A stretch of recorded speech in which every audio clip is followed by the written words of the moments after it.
Many developers try to cram many-to-many relationships into two tables, only to hit a wall when they realize SQL won't allow it. Let's see why junction tables are essential.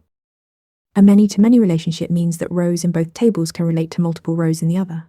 For example, students can enroll in multiple courses, and each course has multiple students.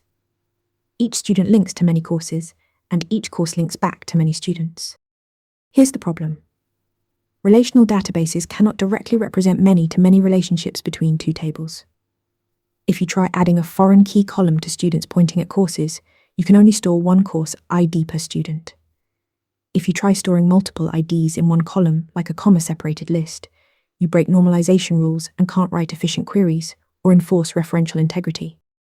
That's where the junction table comes in.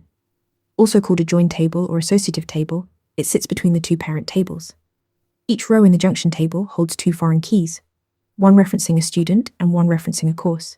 Each row represents one enrollment, one link between a student and a course.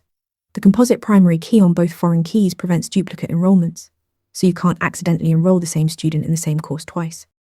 Junction tables also let you store extra data about the relationship itself.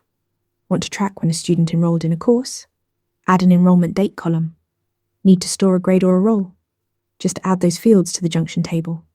This makes junction tables incredibly flexible for real-world applications. Junction tables solve the many-to-many problem by creating a bridge that holds foreign keys to both parent tables. Master this pattern and you'll design cleaner, more scalable databases. Practice more SQL questions at interviewmentor.ai. Ready to practice for your next interview? Interview Mentor lets you answer real questions just like this one. After each answer, you get a detailed grade and personalized tips to improve. Watch your scores climb as you keep practicing.